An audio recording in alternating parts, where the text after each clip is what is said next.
Once upon a time, a king and queen who had longed for a child for many years were overjoyed when their wish was granted and they welcomed a beautiful baby princess into the world. To celebrate this joyous occasion, they invited 7 fairies to her christening, each of whom bestowed upon her a wonderful gift. One fairy gave her the gift of beauty, another the gift of grace, and yet another the gift of music. And so it went on, each fairy showering the princess with an incredible blessing until only one gift remained, which was to be bestowed upon her by the last fairy. On her 16th birthday, while spinning a wheel, she pricked her finger and immediately fell into a deep slumber. Not only that, but the entire castle fell into slumber along with her,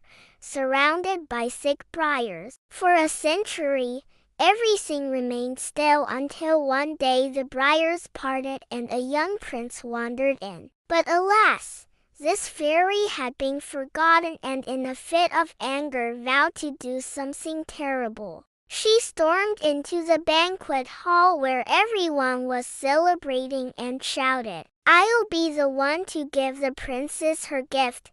Everyone gasped in surprise and the young princess's parents quickly got down on their knees and begged the fairy to forgive them for forgetting her and promised that she would be included in their daughter's life moving forward. But the fairy was in no mood to be appeased and with a wave of her magic wand she cursed the young princess, saying that on her 16th birthday she would prick her finger on a spinning wheel and die. Hearing this, all of the other fairies panicked and desperately tried to undo the curse, but it was no use. The only thing they could do was soften it a bit. And so it was decreed that the princess would not die, but instead fall into a deep sleep for 100 years until a brave prince awakens her with a kiss. As the legend foretold, she awoke and the entire kingdom stirred to life. Just 1 month later, they were joyfully married and lived happily ever after. The end. And so the years passed and the princess grew up just as beautiful as the prophecy foretold. He was immediately drawn to her timeless beauty and knelt down beside her and couldn't help but lean in and kiss her.